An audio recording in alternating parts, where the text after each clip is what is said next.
Well, good morning. Good morning to all of you. Good morning, David. You are in New York. Shayer, you are in Syria.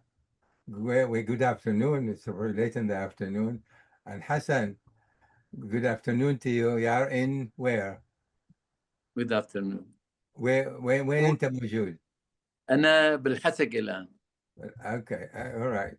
Great to have all of you. I'm truly delighted to have this particular meeting and podcast because the Syrian Kurds plight has been one of those subjects that I have been thinking about, dwelling on, wrote about it, because specifically because of humanitarian dimension of what the Syrian Kurds have gone through over the many decades already. And so this discussion is going to be extremely important. Our listeners would want to hear what is happening now that the Assad regime is over, the Shah is governing, the various players in the region, particularly Iran, Turkey, Russia, and of course in the United States as well. So let me begin. First of all, thank you all again for being with me this morning. Let me begin by asking you one general question that likely to take 2 or 3 minutes to give us, a historical perspective about what has transpired over the last several decades in connection with the Syrian Kurds. Why don't I start with you, David, if I may? Thank you very much, Alon. Very nice to be with you. Thank you. I think the history is pretty straightforward. Kurds have suffered 100 years of struggle, betrayal, and abuse. There are 30 to 35 to 40 million Kurds in Turkey, Syria, Iran, and Iraq, but they're divided by different languages, Kurmanji and Sorani, different ideologies, democratic confederalism, and as well as different regional loyalties. In his address to the U.S. Congress in 1918, Woodrow Wilson set out 4 principles. Wilson asserted, and this is one of my favorite quotes, people and provinces are not to be bartered from one sovereignty to another, as if they were mere pawns in a great game of power politics. Exactly. He maintained that territorial settlements should be based on the interests and the benefit of the populations concerned, not on compromise between rival states.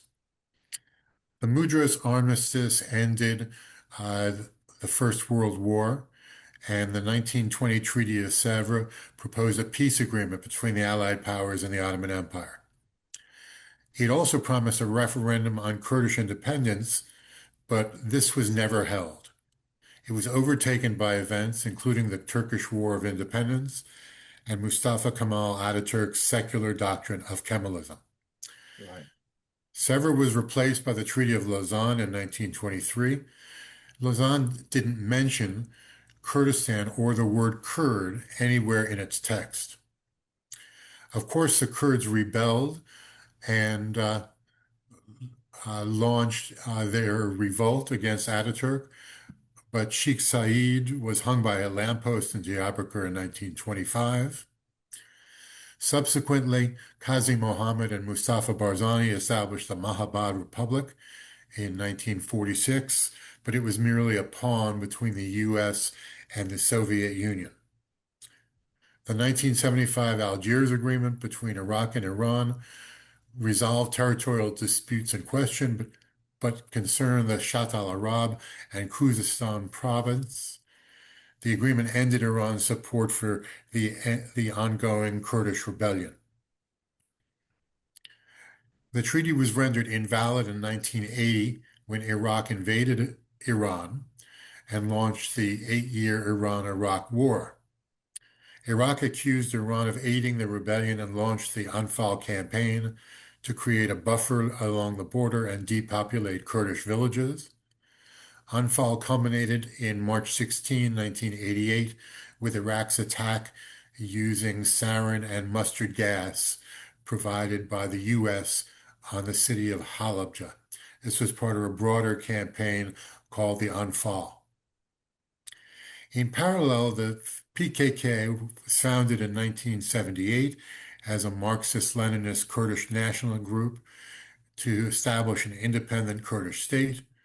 In the 1980s, it shifted to greater autonomy for Kurds. The PKK's conflict with Turkey was tragic for all concerned. 40,000 died in the conflict until DDR was announced between the PKK and the Turkish government in May 2025. Implementation of the DDR agreement is still pending. The PKK was ideologically aligned with Syrian Kurds, who supported Abdullah Öcalan's proposal for democratic federalism. I want to note here that the U.S. classified the PKK as a terrorist organization, but it viewed the Syrian Kurds differently.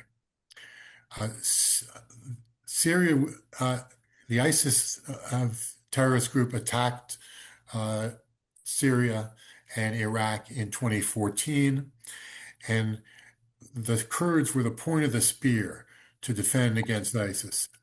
11,000 were killed and 19,000 Kurds were wounded fighting at America's behest. The United States did not view the Kurds as allies in the global war on terror, but merely as good fighters. Yeah. In March of 2025 and December of 2025, the Kurds were betrayed in the context of the overthrow of the Assad regime and the emergence of al-Sharaa. Simultaneously, there was an integration agreement with the SDC on January 30th, which included a ceasefire and a phased SDF military and administrative region. The Kurds in Syria are still waiting to realize their full rights. They recognize that events in Syria are volatile, and they are waiting to see progress and to measure their next steps. Okay. It's been a tragic period for the Kurds, but the Kurds are survivors. It said Kurds have no friend but the mountains, but it's clear that Kurds have many friends, including those on the panel here today. Thank you for inviting me along. No, thank you. Thank you for your wonderful, comprehensive review. Shiler, can I ask you to add whatever, from your perspective, about the historical dimension of the Syrian Kurds plight? If anything, in addition to what David has said. Yes, thank you so much for inviting me, and it's an honor to be part of this important discussion. Thank you, Doctor. As Professor David elaborated on the long history and the crisis between the both sides, but I want to focus on the historical existence of Kurdish people in Syria, which is a question that was raised during al-Assad, Hafiz al-Assad, then Bashar al-Assad, and now al-Shara. Eras and areas of history. So no one can deny that the civilization built earlier in these regions, proven by historical navigations here in the region, prove that Kurds are not only part of Syria, they built Syria through history till today, in the modern day. Just before the modern phase of Syria, the presidents of Syria were Kurds, and they have worked side by side with a lot of Syrian parties to develop a constitution. The first constitution in Syria was written and built by Kurdish presidents who didn't present themselves as Kurds, to be honest with you. Nobody knew that they are Kurdish till later when we did research. Even us, like Kurds, we didn't know that because they presented themselves as Syrians, as the owner of this territory, as the owner of this country. So, and Turkey knows that given the historical facts that we have never been visitors, we have never been strangers to this land. We have built it, we have contributed a lot. So the conflict till today has proven something, which is, if we want to look at the history from Qadi Muhammad, as Professor David said, till today, that the military solutions brought failures to both sides, to Turkey and also to the Kurdish people. So this is one big history lesson that we need to, contemplate a lot on, that the military has given both sides a lot of failures, a lot of loss in physically speaking, psychologically speaking, mentally speaking, both peoples. And now it's time to start a new era with diplomatic steps toward a new history, shaping a new modern history for the region. And this is what I'm looking forward as a peace building activist in the region, and working closely with other peace builders like Professor David and other activists who are looking forward to build peace between Kurdish people and Turkish and the regionally peace in general. Thank you. Yes, Hassan, I would like you to focus on the era from the fall of during the Bashar Assad reign to the present time. Can you add some other aspect, dimension to that particular period of time in connection with the Kurds? شكرا. هلا أنا بدي أسوي مداخلة بشكل عام للقضية الكردية، واثنين القضية الكردية في سوريا يعني، والتحديات اللي عم بيعانوا الكرد والحلول، يعني هي مختصرة. Yes, so we'll do this consecutively. Unfortunately, probably without the feature, we won't be able to do this simultaneously. But Mr. Hassan said he will be having a twofold response with regards to the situation of the Kurds, including solutions from the time under the rule of Al-Assad until the present day. لفهم القضية الكردية لا يكفي النظر إليها باعتبارها قضية أقلية قومية داخل دولة واحدة، بل ينبغي فهمها كقضية عابرة للحدود. So it's not only possible, or it's not possible only to look at the Kurds' status as only a minority within the region, but we should look at it as a broader prospect, as part of a larger population, as part of the whole globe. الكرد اللي بقدر عددهم أكثر من 60 مليون نسمة يتوزعون بصورة رئيسية بين تركيا وسوريا والعراق والإيران، وقد نشأ هذا الواقع نتيجة إعادة رسم الحدود الشرق الأوسط بعد الحرب العالمية الأولى.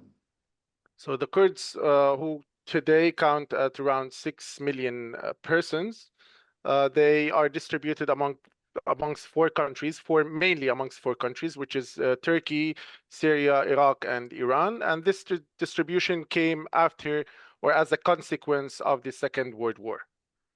بالتالي فإن I'm sure, did you say 6 million? I think the total number of the Kurds between the four countries is considerably bigger. I think it's around 35 million between the four countries.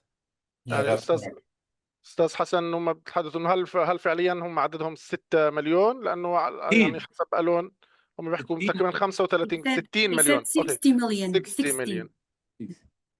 So 60 million instead of 6 million. Okay. لهذا السبب بالتالي فإن أي تحول سياسي أو أمني في إحدى هذه الدول ينعكس مباشرة على بقية الأجزاء المنطقة، فالهزة في قامشته لها ارتداد في آمد وأربيل. So any political shift or dimension in any of these regions or any of these countries would have a consequence on all of these parts. For instance, if anything happens in Al-Qamashli or in Halsaka, it will has its consequences in other parts in Turkey or in Iran, in Syria or in Iraq. لهذا السبب فإن القضية الكردية لا تؤثر فقط في السياسة الداخلية للدولة المعنية، بل تشكل عاملاً مؤثراً في الأمن الإقليمي والعلاقات الدولية. So the status of the Kurds does not only affect their political status within their own respective country or internally, but it also affects the status of the whole population of the Kurds across all of the regions or all of the countries. من منظور دراسات النزاع، القضية الكردية تكشف عن أزمة أعمق تتعلق بطبيعة الدولة الوطنية في الشرق الأوسط. And also it sheds light on a more in-depth conflict or let's say warfare within the region. It's not only specific to a certain location or a certain country. لذلك هذا النموذج الدولة القومية المركزية اللي سعت إلى بناء هوية وطنية موحدة، هذا النموذج واجه تحديات متزايدة بسبب التنوع القومي والديني والثقافي الموجود داخل مجتمعات المنطقة. And this sort of centralized idea of a centralized state for the Kurds to give a culture, a background, an identity for the whole Kurds population has affected all of the Kurds population across all of the countries mentioned. يبرز السؤال كيف يمكن التوفيق بين وحدة الدولة والاعتراف بالتعددية؟ And the question is, how can we balance between the centralization and unification of the country and the acknowledgement of a one identity of the population? So before we go ahead, just one more thing. Go ahead.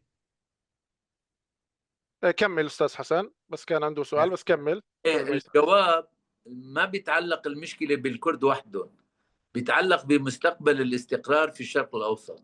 يعني القضية الكردية أصبحت اختبارا لقدرة الشرق الأوسط على الانتقال من نماذج الحكم الإقصائي المركزي الأحادي إلى نماذج أكثر شمولا وتعددية.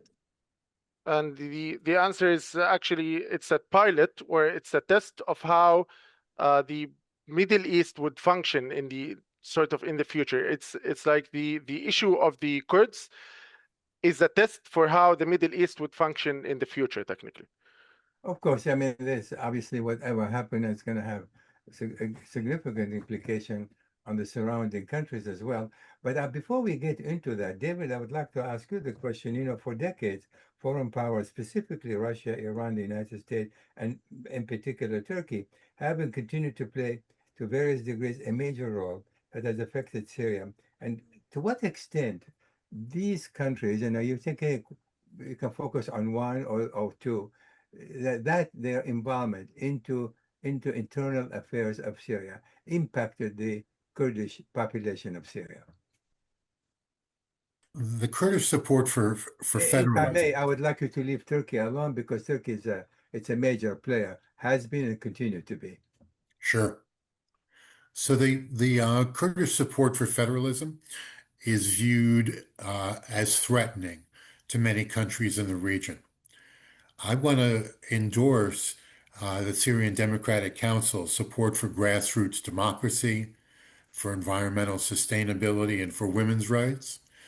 Those principles not only have applicability and value to the Kurdish regions of Syria, but to all of Syria, and in fact, all of the countries in the region.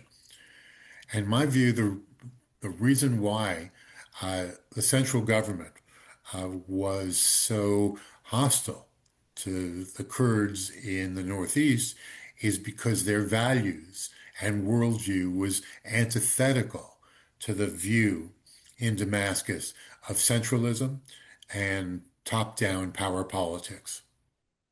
But just in connection with that, what my question was, to what extent, for example, let's say take Iran. Iran has had a very strong foothold in Syria for many years. To what extent, for just that one example, that Iran, that strong foothold, impacted the Syrian Kurds during that period of time, other than Turkey, because I want Shiler to comment on Turkey's situation. Go ahead, please. So it was a wise decision by the Iranian Kurds not to get involved in the recent conflict. They were offered very little by the Trump administration in exchange for their military participation. And had they got involved, it would have been a poison pill for the entire Kurdish democratic movement in the country. So I want to applaud the Iranian Kurds for having the wisdom to discern their interests from U.S. interests and to not get involved in a fool's errand that would have been to their detriment. That's a great idea. What in this connection, what is the Kurdish Iraqi Kurds, the extent of their involvement with the Syrian Kurds? So the Iraqi Kurds. I'd like Shiler to respond to that, if I may. Oh, yes, please. Yeah. Thank you so much. Yeah, it's a great question how we can relate the Kurdish issues to different parts like Erbil, Kamishli, Ankara, Damascus, and all the big players in the region. The effect is enormous, to be honest with you. What really goes on in Erbil affect Kamishli, for example. What goes on in Kamishli affect Erbil.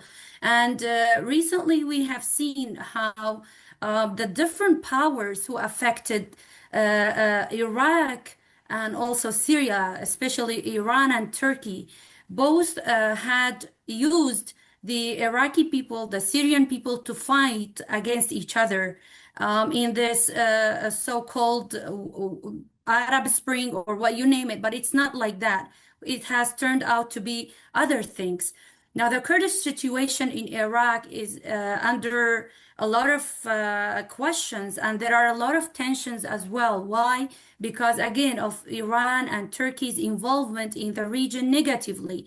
We wish that they would, contribute or impact the region positively, since there are so many common interests between Iraq, Turkey, and Syria to maintain together, like fighting terrorism, like developing economically, like socially speaking, historically speaking, these two countries, especially the Kurds on this side, on Iraq part and on Turkey part, they have been together on the border, a very small border between them. They get married from this part and that part, and the same with Syria. And what really gave ambitions and also a lot of power was the status of Erbil and the Kurdish status in Iraq, where they legally sustained a very powerful presence regionally and internationally. And I think that didn't make Turkey happy, or at least it didn't give it a satisfaction and it on security level. And the last thing that happened is that when Kurdish people in Iraq supported Kurdish people in Syria, Turkey was frustrated. And it really said it openly that we are not accepting Erbil's help, Suleimaniya's help to Kamishli or to any other parts, Kurdish people in Syria. Why? Because they want to divide us. And they did. They want to divide the Kurds and look at Kurds differently. So they treat Kurds in Iraq differently, and they treat Kurds in Syria differently. They don't want for Kurdish people in Syria to have a status just like in Iraq. Until today, the tension is still, and the threats against Kurdish people in Iraq by the same powers who destroyed the region, like Iran and Turkey, negatively. And it has never been a time where they have met together, all these people in one room, talking diplomatically, talking in an open dialogue,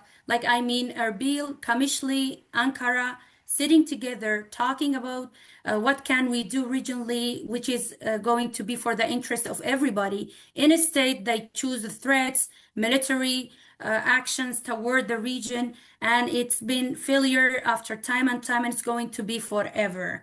So this is a huge difficulty in front of any improvement in the region, whether in Iraq or in Syria.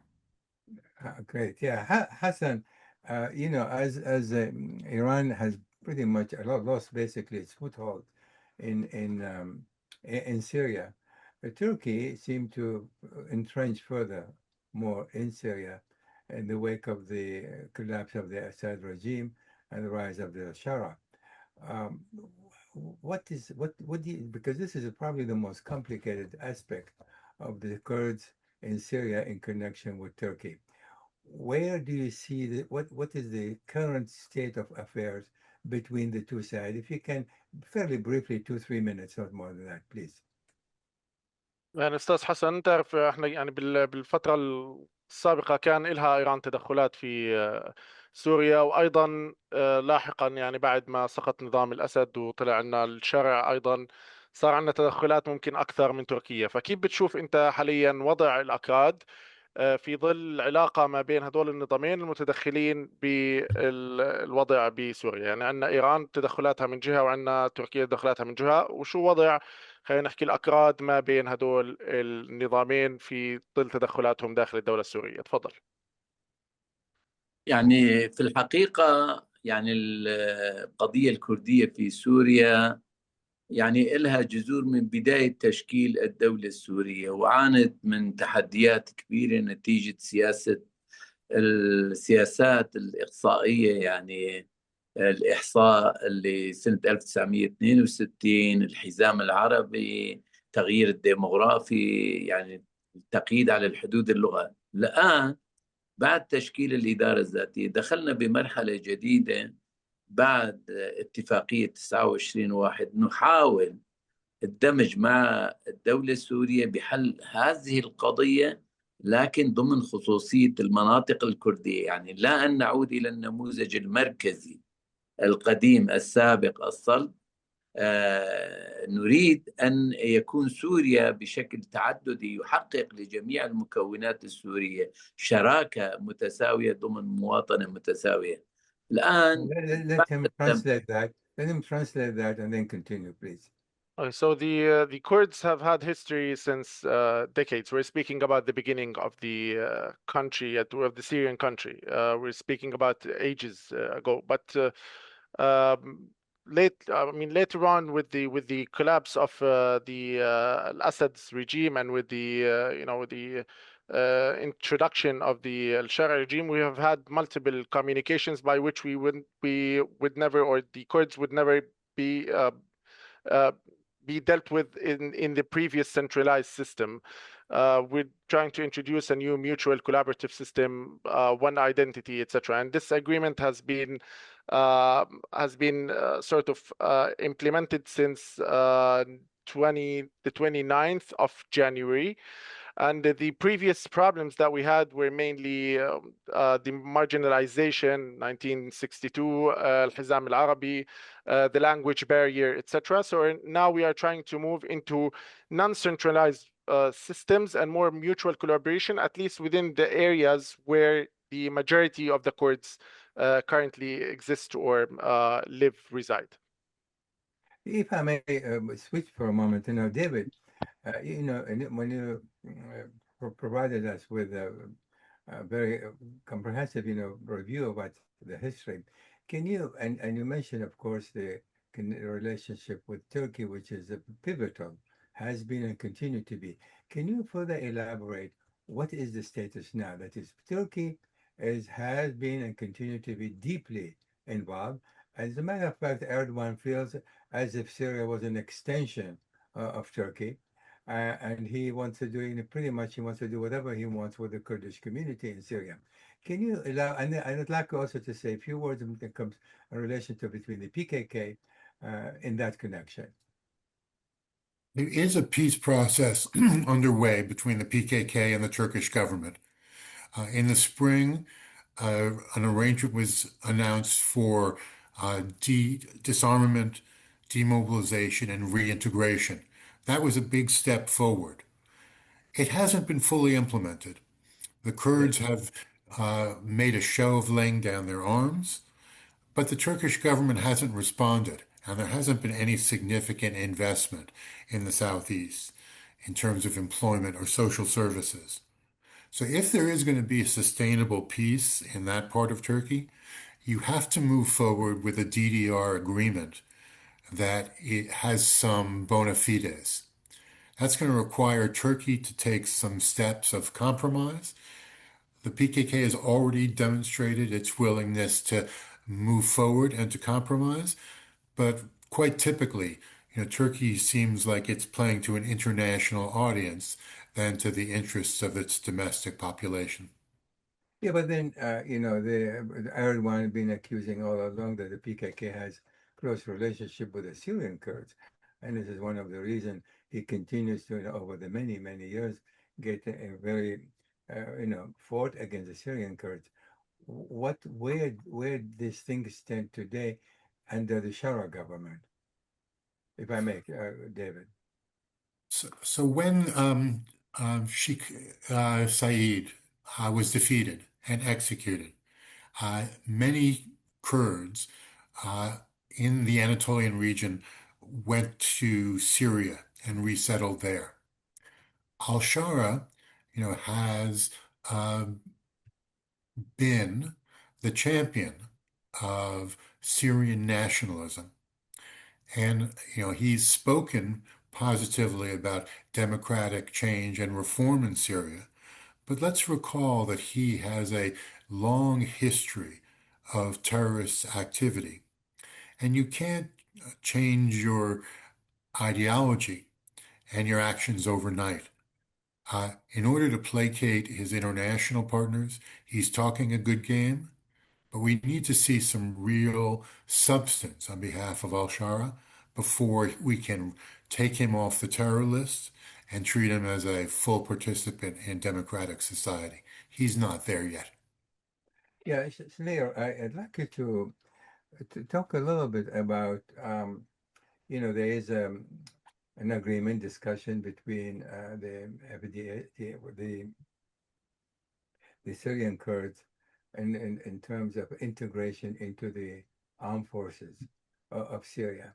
And it's been ongoing back and forth in terms to what extent that integration can take place based on individual or as a group, as a full brigade, where things stand in this current negotiation.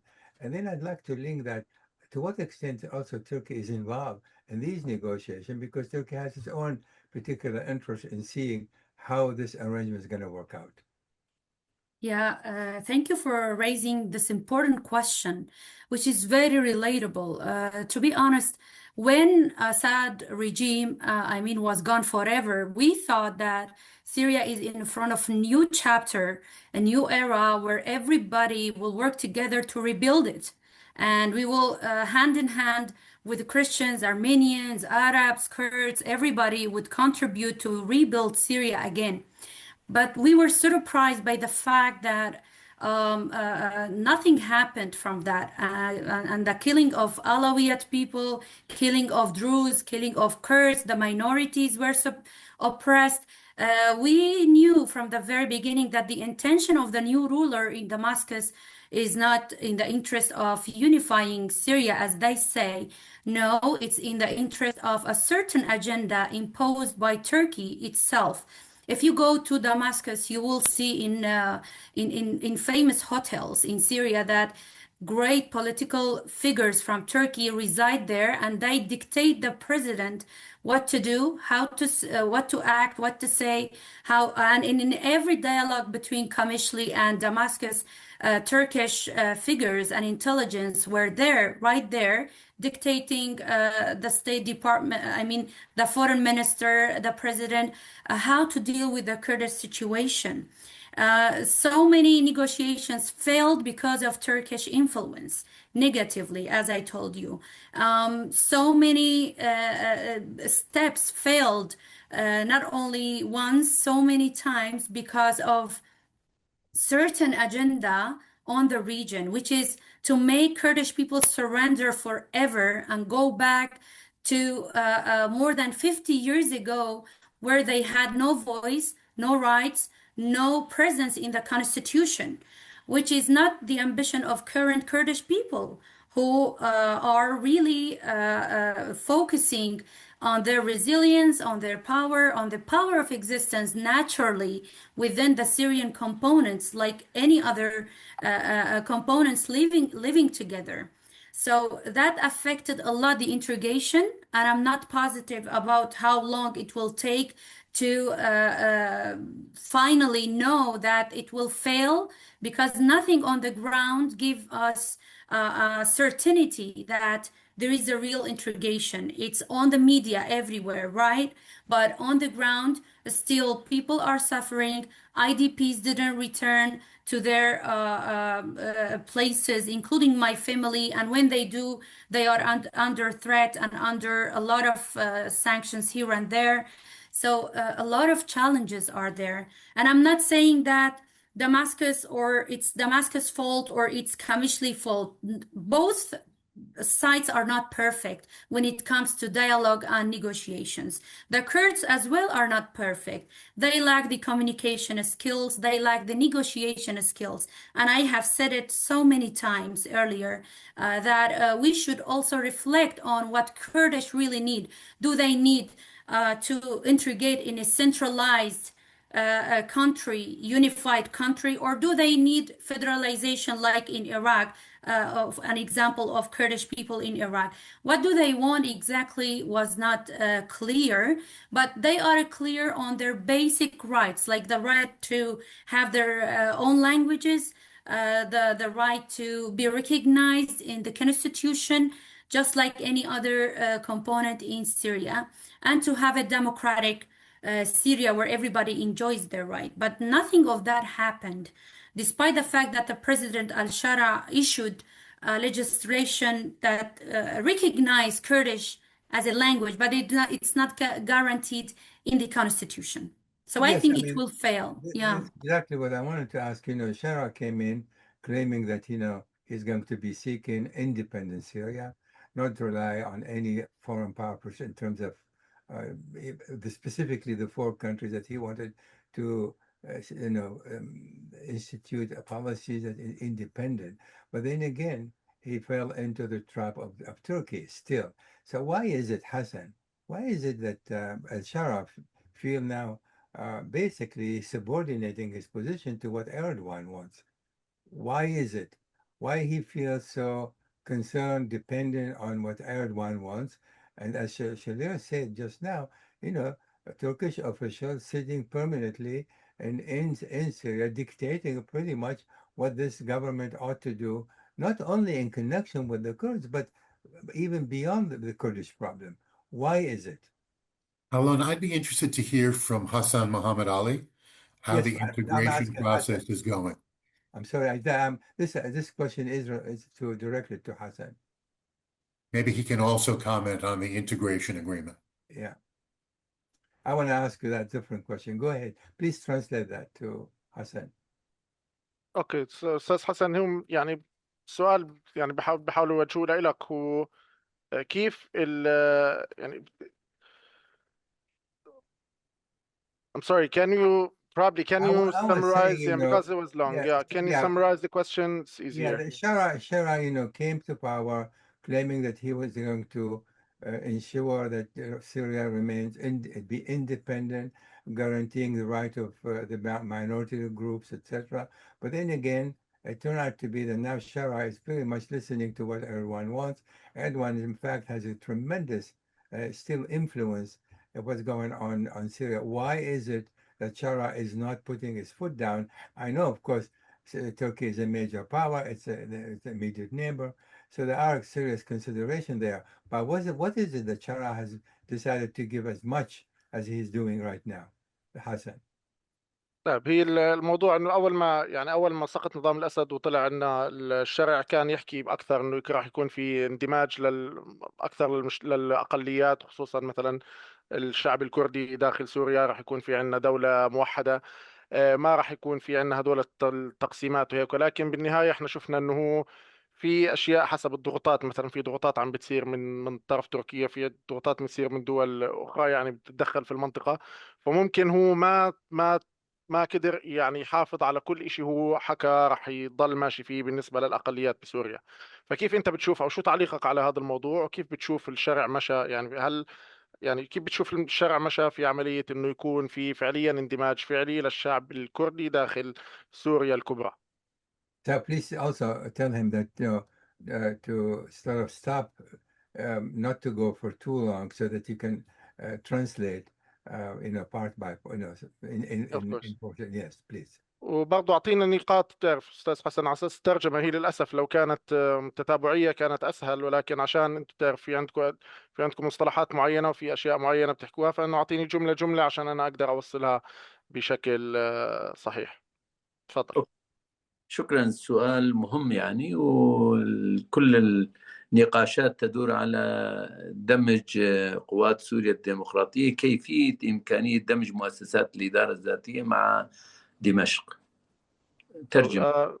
Good question now, and probably we'll be speaking about how the integration of the let's say the forces of the Kurds inside the Damascus sort of military personnel. الآن يعني لازم نحن نميز بين التصريحات الإعلامية وما يدار على أمر الواقع، يعني على واقع الأرض لازم نميز بين الشيئين، يعني مو متطابقين. And we should actually differentiate between the statements being made on the news outlets, etc., and what's actually happening on the ground. الآن في تحديات كبيرة نتيجة تدخلات تركيا، تدخلات العربية بسوريا، يعني نتيجة ذهنية القائمين على الدولة أحمد الشرع والمحيط، يعني فريق أحمد الشرع عم نواجه تحديات 5 تحديات كبيرة. And we face multiple challenges, namely 5 main challenges, because of the interventions by not only Turkey but by other Arab countries and regimes with what the system that al-Shara built and his let's say surrounding and environment is trying to implement on the ground. التحدي الأول هو غياب تسوية سياسية سورية شاملة. الآن ما في تسوية سياسية بكل سوريا، لذلك هي مسألة جزئية ومو وفق متطلبات الشعب السوري. And the first challenge is represented by the actual political settlement, an actual general political settlement for the Syrian issue across all of the lands of Syria, across all of the country of Syria. 2 يعني التهديدات العسكرية الأمنية ما زالت مستمرة، يعني كل بين فترة وفترة عم نسمع تهديدات التركية أنه ما بنقبل بقاء قوات سوريا الديمقراطية حتى ولو بشكل ألوية ضمن الجيش السوري. And also we have, secondly, the second challenge is the security threats. For instance, Turkey is refusing that the democratic, front be integrated into the larger, let's say, Syrian military. Yeah, if I may, I want to just move a little forward. David, can you, there is a negotiation agreement between the Shara government and the Kurds, and it's going up and down all this. Now, to what extent can you tell us a little bit about this? What they're actually negotiating, and to what extent? And I think Turkey is influencing these negotiations in terms of the integration process. Well, they're negotiating the integration of civil administration and the security apparatus. In order for such a negotiation to succeed, that requires goodwill on both sides.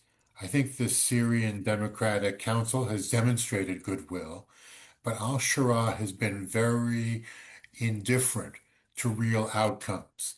And it's my view that he's not forthcoming because Turkey is preventing him from making sustainable commitments that would truly empower the Kurds in Syria. If Syria is going to succeed as a state, it needs more than decentralization. It needs democratic federalism. And that's something that Turkey has always opposed because it views that as antithetical to its national interests. Yes, I mean, the Turks have been always concerned that federalism that would allow the Kurds in Syria to have some form of autonomy. They've been against it all along. So, Shiler, can you elaborate on that? That is, Turkey obviously is impeding the progress in the negotiation between the Kurds and Syria and the Syrian central government. This continuing effort on the part of Erdogan, to what extent do you think he might or might not succeed, and why is it again that Shara still knowing that continuing involvement of Turkey, it is not in the interest of the national interest of Syria in the short term as well as the long term? Why is it allowing still Erdogan to continue his involvement and preventing actually from reaching a deal with the Syrian Kurds? Yeah. Thank you. The story goes back to 2018, where when Turkey invaded Afrin. If you remember, or the audience here remember, it happened with the support of Turkey and also the Syrian, what is called the Syrian National Army. Al-Shara, who was part of Jabhat al-Nusra, al-Nusra Front in Idlib, was supported directly from Turkey, logistically speaking, security speaking. The border was open for them and also for the Syrian National Army or the opposition in general, what they call the opposition. But this opposition didn't fight al-Assad. Their main focus was driven by Turkish agenda to fight Kurds under the accusations of the security threats from the Kurds to Turkey, which is not true, and it didn't happen at all. And always Kurds were maintaining peaceful border with Turkey, between Syria and Turkey. Not given the fact that this peace was earlier during al-Assad regime as well. The negotiation between Kurds and Assad as well were failed because of Russia intervention in and Iran Russia intervention in the dialogue, and they didn't get any agreement during Assad regime between, I mean, like the Kurds and al-Assad.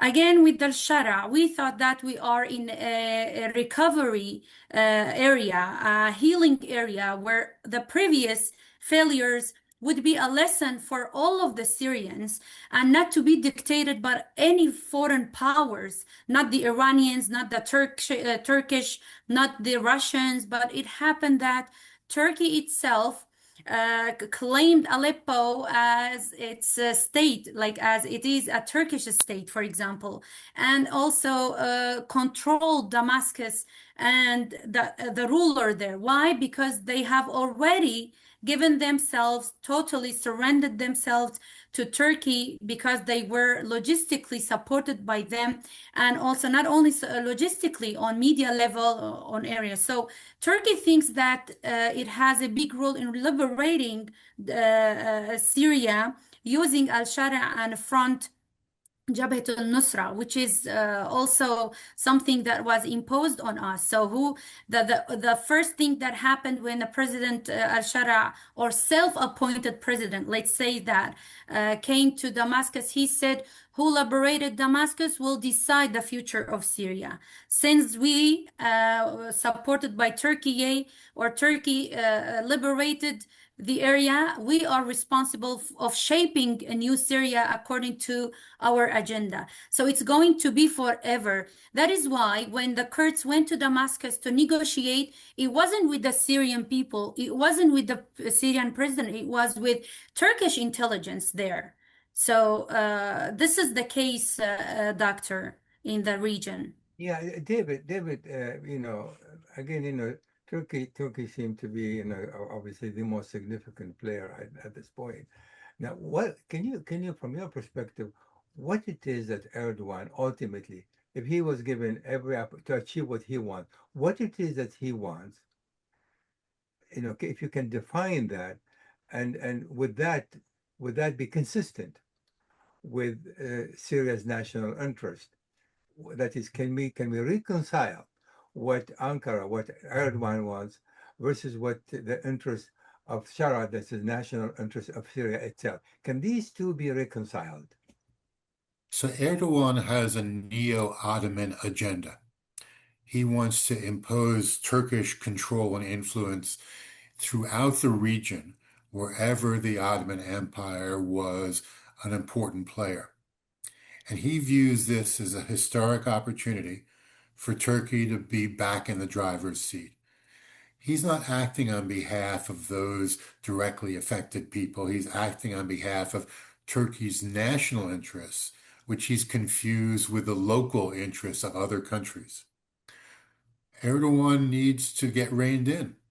The United States typically would play that role, but it's shown no interest in moderating Erdogan's nationalism. And this, in this regard, Iran obviously has the same ambition in terms of regional hegemony, and is Iran, Hassan, is Iran would be directly or indirectly some impediment to the Turkish ambition in restoring elements of the Ottoman Empire.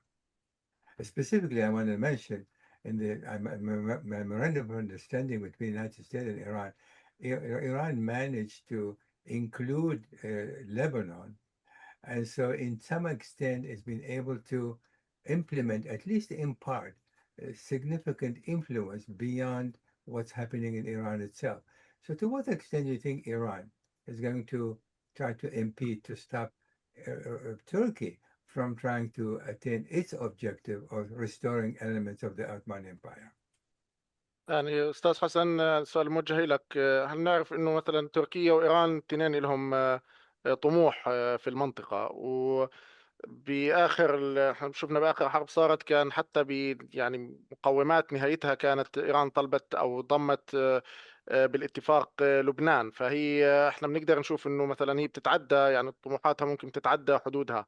فالموضوع انه هل هي ممكن، يعني بالنسبه لها راح يكون في منافسه من تركيا، وممكن تركيا لها طموح في انه ترجع زي ما نحكي الخلافه العثمانيه او هذا التاريخ لهاي المنطقه.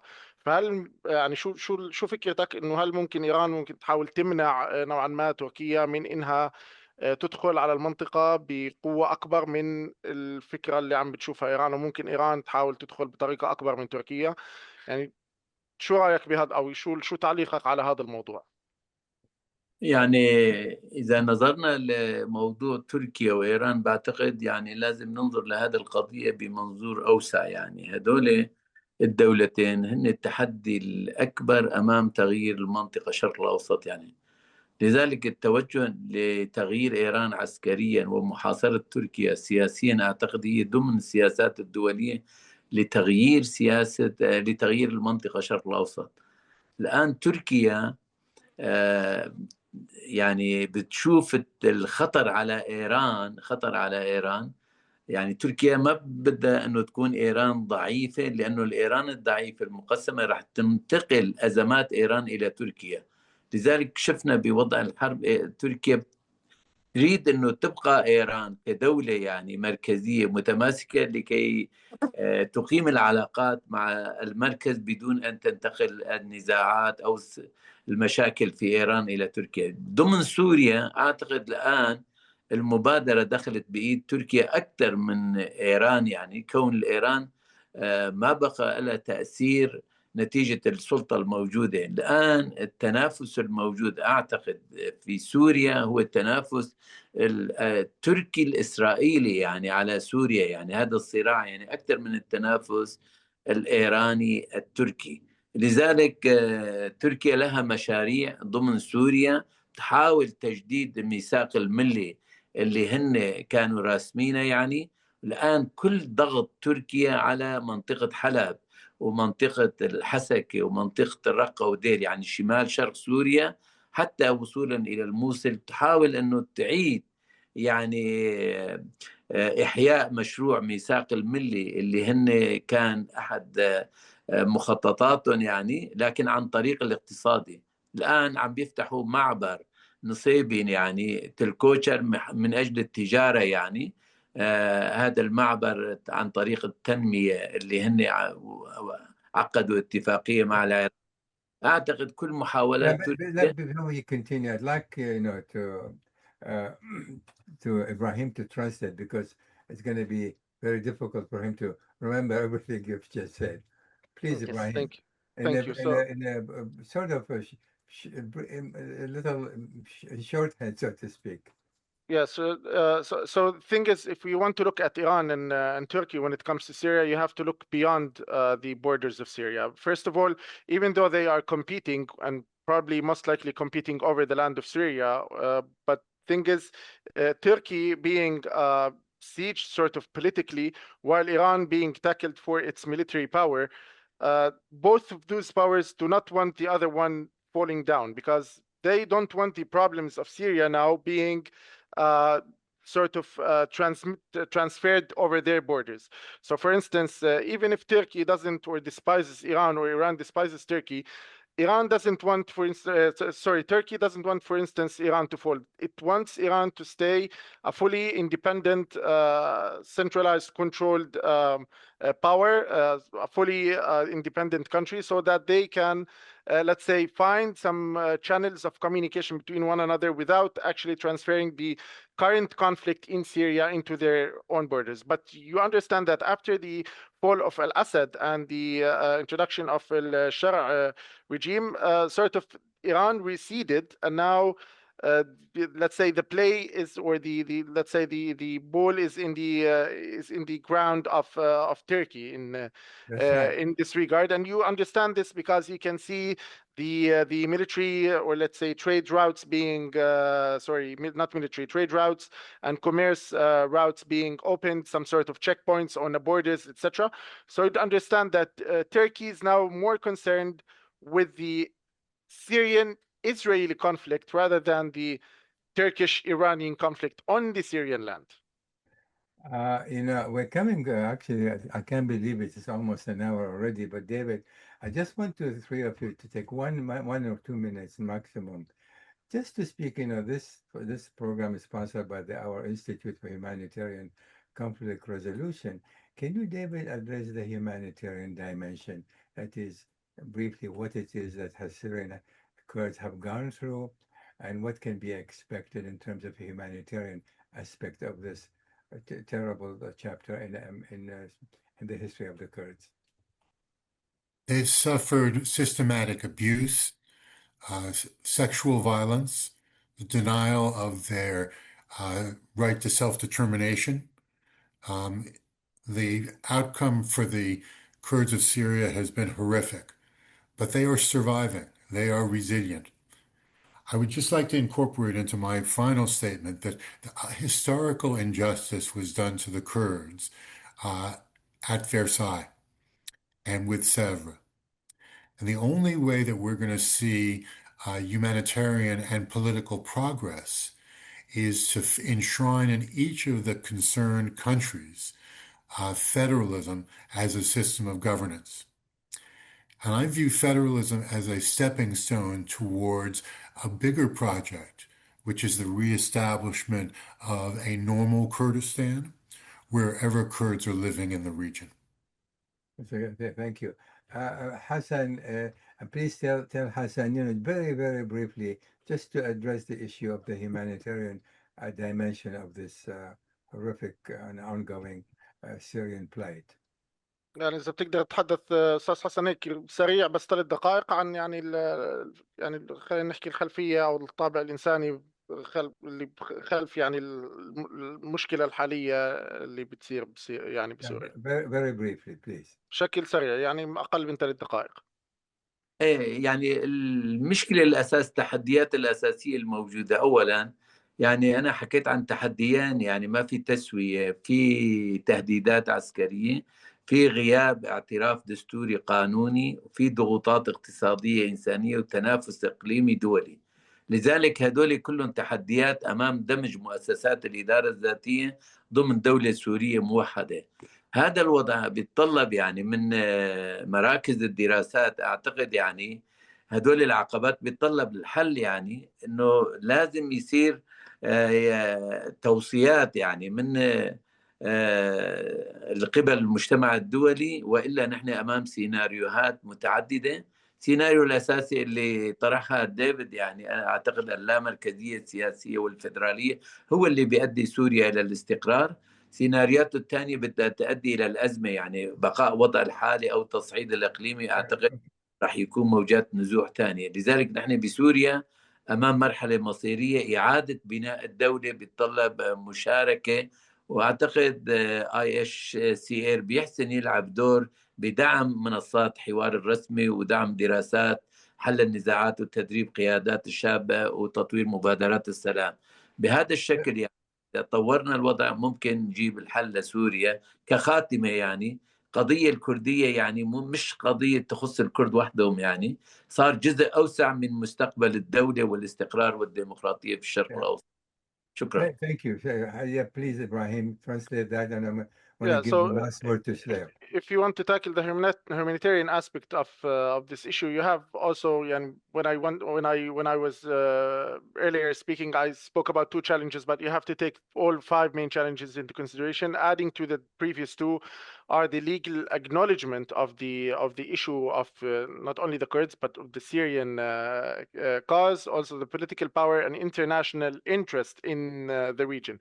When you take all of these into consideration, you'd come to grasp, or you'll point your finger or put your hand on the actual issue of the humanitarian, let's say, crisis that is happening. But I do agree with David also that probably the solution to the Syrian cause probably is decentralization and maybe also confederation. I believe that your respective organization, ICRA, if I'm not mistaken, is capable of upholding such sessions where we can discuss such issue. But you have to understand also that we are discussing a specific thing, which is the Kurds in this case. But the case of the Kurds is only a pilot for the whole community and for the whole population of Syria. It's not only about how the Kurds are living, it's about how the Syrian people are currently living. And if we do not actually generalize the solution that we see fits for the Kurds inside Syria to the whole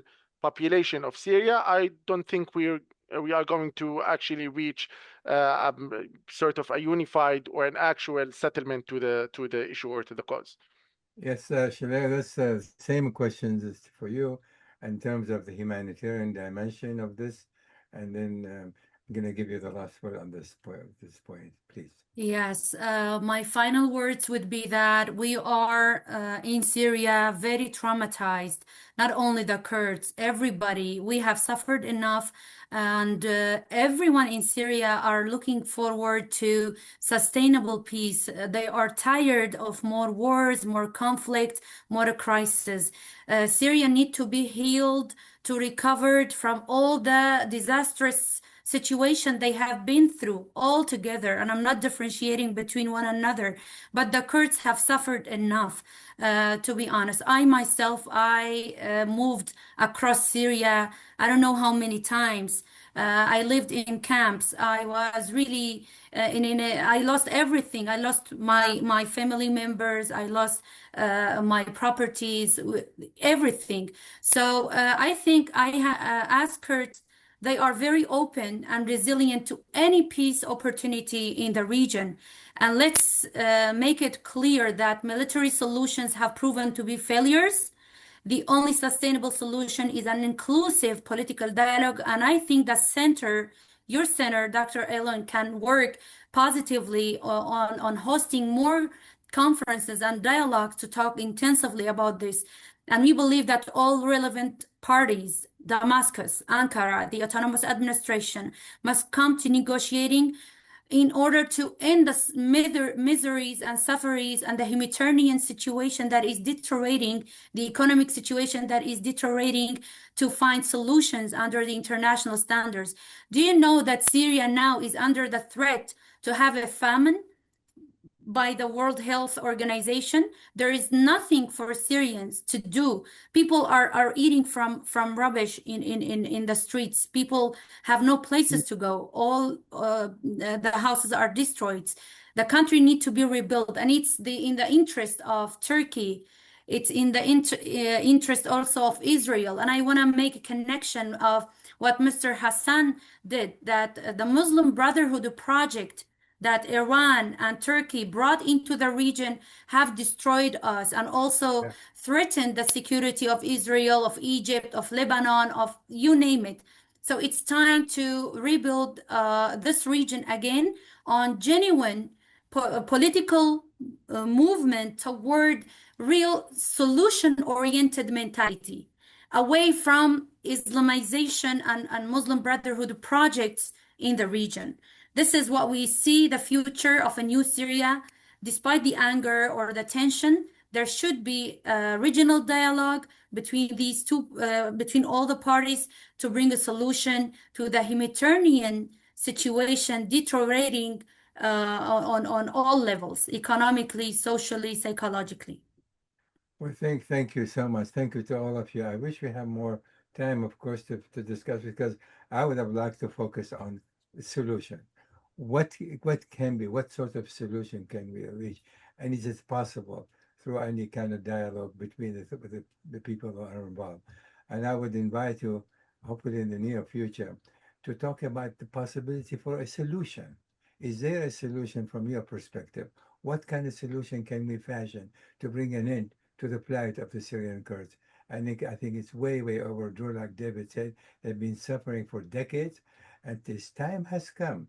And then the question is, who are the players, both within Syria and Turkey and outside for other foreign power, can in fact bring about some kind of a solution that will bring with it also some relief for Syria itself, not just for the Kurds in Syria. Again, thank you all for participating in this very important discussion, and I hope we'll have an opportunity again. And this next time, we will be hopefully we'll be focusing on the solution. Thank you so much, and have a great day. And we say in French, tout à l'heure. We'll see you later. Thank you. Thank you Thank so you. much. So. Thank you. Thank you.